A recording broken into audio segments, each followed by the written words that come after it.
It's your boy Scar, super average producer. Today I'm gonna go over a little FL Studio tips and tricks video for you guys. Some of you might be familiar with some of these, but I'd be surprised if you don't pick up at least 2 or 3 things. Some of these things are really new to me. It's stuff that I've taken the time to look up because I thought about a lot of stuff that I did that I just kind of thought there gotta be a lot quicker way to do this. So hope it helps you guys make beats faster, and I hope these tips and tricks are beneficial to you guys. So for those of you that don't send stuff to the mixer immediately as you add it into your project, this isn't the greatest example because I've already sent everything to the mixer in this track, but if you had none of this sent to the mixer and these were all on blank, not sent to the mixer at all, you can send everything at once to the mixer by double clicking here so that you'll have a green icon around all this stuff. Click F9 to load your mixer. Right click on whatever track you want to start on. Click on channel routing and then route selected channel starting from this track. You can see I'm on Mac. It says Shift Command L will be your keyboard shortcut. It's probably gonna be slightly different on PC for you. So the next little tip for you guys, and this is why you can see that my channel 1 is called sampler, and I never, if you watch my videos, send any sounds to channel 1. I like to use channel 1 as a sampler for when I'm looking through drum sounds in my browser. So like if I just click on these new 808s in my kit,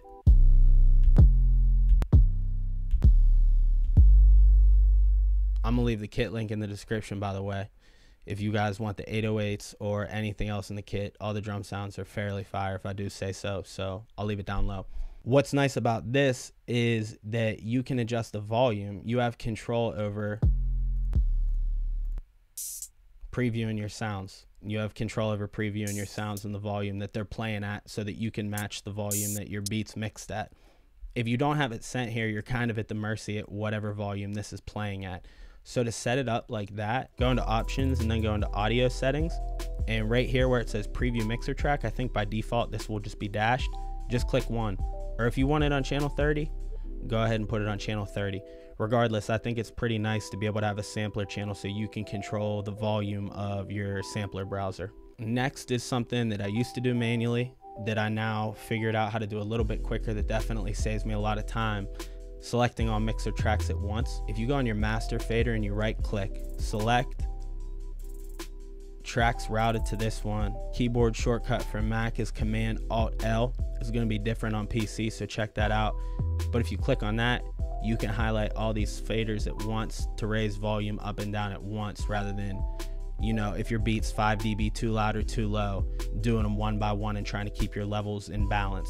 You can select them all like that through your master and raise them all at once. Make your life a lot easier. Next is one that I just learned maybe a month ago that has saved me an incredible amount of time, and I can't believe that I used to do it manually. Kind of embarrassed to admit it. If you have effects on, say, channel 2 and you want to copy those effects over to channel 3, all you have to do is right click, file, save mixer track state as.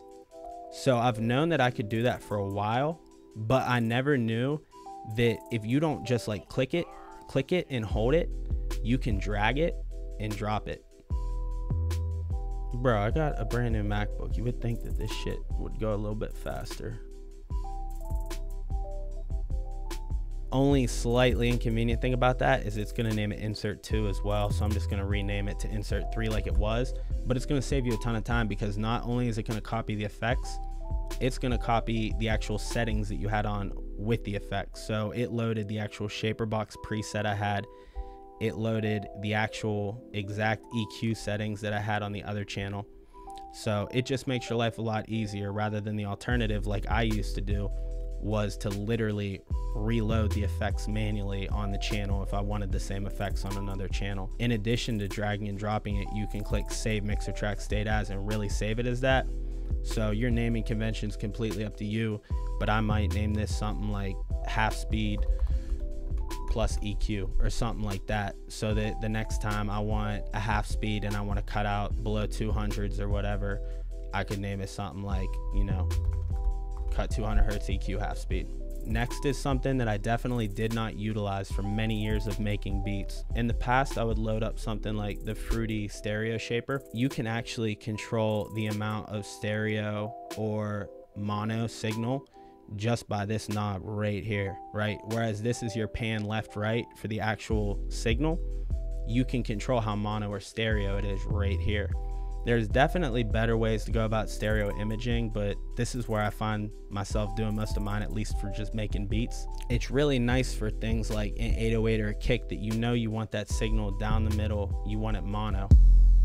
I'm gonna have that all the way in mono, versus if it was just normal, it's kind of like wide and not as focused to me. I'll put my 808s and kicks all the way in mono. Everything else is really up to you guys, how you want to make it. A lot of times I find myself putting my melodies just a tiny bit more mono, so they're a little bit more down the middle. That way I feel like if I pan my drums wide left and right, having that melody like a little bit more mono in the middle just makes my drums and mix feel a lot bigger overall. Like I said, it's totally up to you guys though, and this knob just makes it really easy to control that. And this is all just my template, by the way, that I'll leave in the description too if you guys want a nice template set up. Maybe I want the phaser effect, or if I had it sent to like a reverb, not the direct signal but the aux track it's being sent to be more stereo. So just that effect is stereo, but the actual main signal is more mono down the middle. That really helps separate the main signal from the effect for me. But it's an awesome knob to play around with, and I didn't know it existed for a long time. You can get a lot more separation and dimension to your beats using this knob. On the topic of aux tracks and sending things, I used to struggle with this for a while to figure out if the effect sounded right, because I didn't know how to isolate it from the main signal. So here you can see I have my melody sent to a phaser. What do I do if I just want to hear the phasing effect to see that I like how it sounds? If I mute the main signal, there's nothing being sent to the phaser. If I turn it down, the phaser is going to go down proportionally. What you can do is either turn down the amount of the main signal being sent to the master, or just deselect the master so that the main signal is only being sent to that phaser real quick. Now I can really hear the phaser effect, fix whatever I want, manipulate that effect however I want. And then at the end of the day, when I fix that, I can just send my main signal right back to the master. Next is something that I literally just figured out today, trying to make this video and trying to figure out a couple more good tips to throw in here. Had no idea this existed, but it's definitely going to save me a lot of time in the future, and I hope it does for you guys too. So up here on your pattern clip, if you click down on here and you click transpose, you can shift this a certain amount of semitones without actually going into the piano roll. So I'm going to go into the piano roll just so you can see what it's actually doing. But once again, just hit this, hit transpose. I'm going to shift this up 3 semitones, and it shifts it up 3 semitones for you. Keep in mind that it's only going to do it for that pattern. So like if you did it with melody 1, you'd want to do it with your complementary melodies, most likely your 808s or anything else that's in tune or in key with that melody, to keep it in key with the melody. Next is something that I did not do forever, that I wasted way too many hours of my life manually recording patterns. So what I used to do, if I had a melody that, say the synth or whatever, like every 4 bars it just kind of went somewhere else, and like I just wanted it to be a 4-bar loop that was consistent for the beat. So what I used to do was whatever track it was on, like say 2, I'd open up an Edison in my mixer and I would manually record the pattern. So if you just click down on your pattern channel while you have the melody or whatever pattern you want selected, and you click on quick renders audio clip, you're then going to have it rendered as audio. Saves you the time of manually recording it. And better yet, if you know that you want to swap out this MIDI for actual audio, you can click on render and replace. So you can see here that it kept like the tail end of it and left it a little bit too long, but it's no big deal. You can just pull it back to be in time, and there you go. You replace the MIDI with the audio. Next is something that a lot of you probably know about, but for those of you that don't, it'll definitely save you a lot of time. One of the big benefits of FL is the step sequencer. And if you like to make your drums or any other patterns with a lot of samples in one pattern, say I had a hi-hat, a clap, a kick, and another hi-hat all in this one pattern. If you click here and you click on split by channel,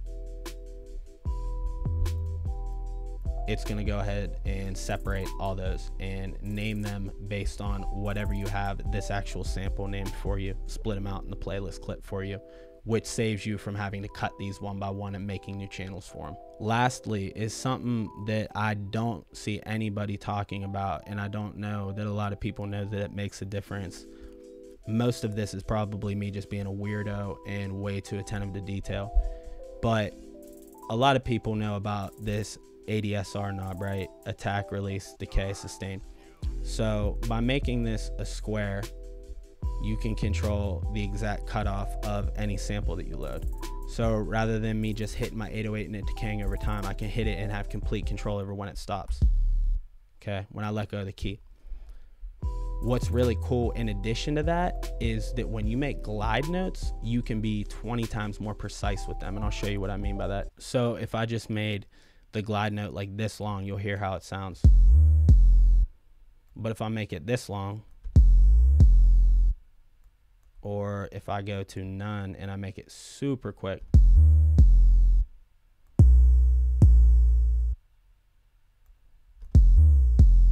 you can get real interesting with your glide notes. That's something that if you don't have that square drawn on the attack, release, decay knob, it's not gonna have nearly as much control over it. I think that how long the notes are will still make a difference, but you can't be nearly as precise with it. Thank you guys as always for watching. Let me know what you want to see some videos on next. I'm happy to make videos on anything you guys want to see, and I hope I'm helping you guys to get better. That's the whole point of this thing. So thank you guys for everything, and peace.